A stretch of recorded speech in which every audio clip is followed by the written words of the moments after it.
Good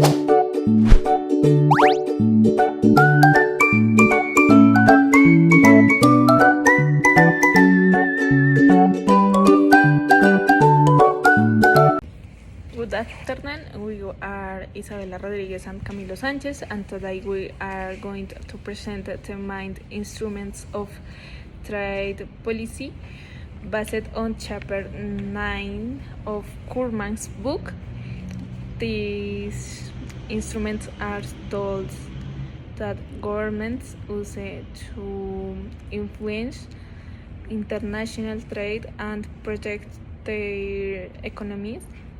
We will start with tariffs. A tariff is a tax applied to goods that enter from abroad.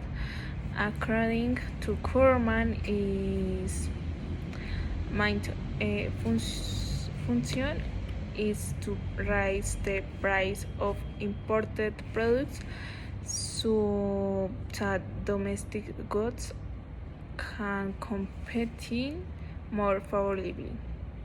Tariffs may increase the price for consumers, but they also generate income for the government and of protect to local industries. Good example of tariff is imagine that mine ship T-shirts from another country arrived in Colombia. To protect Colombian companies, the government places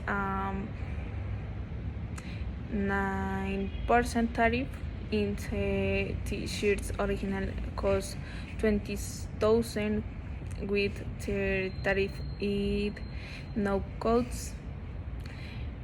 This makes some people prefer to buy shirts made in Colombia, helping national boost. Okay, continue to import quotas. An import quota is a strict limited on the amount of a product that a country allows to enter, unlike a tariff, which raises price. A quota directly restricts the available quantity. As Krugman explains, this reduces foreign competition, raises domestic price, and benefit national production. But hurts consumers because it limits supply. For example, suppose many Chinese toys enter Colombia, the government says we will only allow 10,000 toys per year, no more. If 15,000 used to enter before, now only 10,000 can, because supply is lower. Imported those toys become more expensive, and people start buying more toys made in Colombia.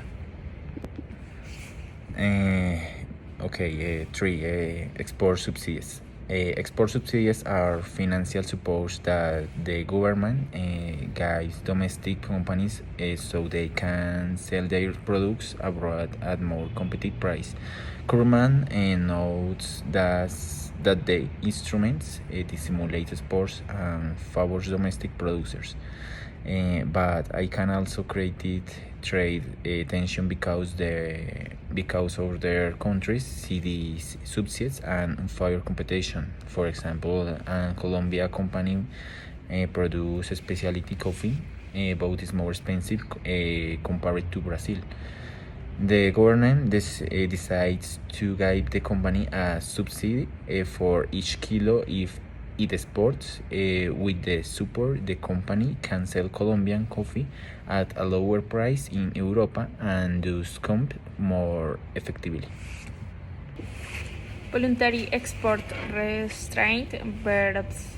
Voluntary export restraint happens when a country agrees to voluntarily limit the amount of goods it sends to another country. According to Kurman, I thought they are called voluntary. They usually result from diplomatic pressure or terms of sanction.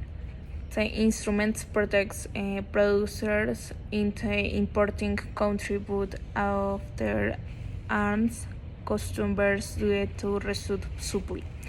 For example, in the 1980s, Japan produced mine cards and exported them to the United States. The United States felt that this affect its companies, so it pursued Japan. Japan agreed to a voluntary restriction to export 4 cars per 1 year. This prevent the United States market from being saturated. Local contact requirements. Local contact requirements obligate a 70% of the company to production process of a good to be carried on the winter the country. Corman explains that this does not directly restrict imports, but it forces foreign companies to purchase domestic input if they want to sell in that market. It is an indirect way to promote domestic production.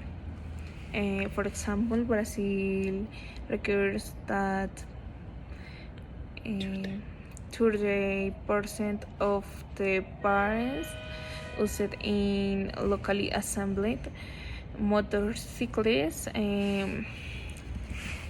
for national manufacturer. Okay, and finally, its conclusion. These trade policy instruments directly influence price, international trade, and the welfare of producers and consumers. As Krugman explained, they can offer benefits to certain industries, but they also lead to higher cost and may create trade tension between countries. Then, thank you for watching our presentation.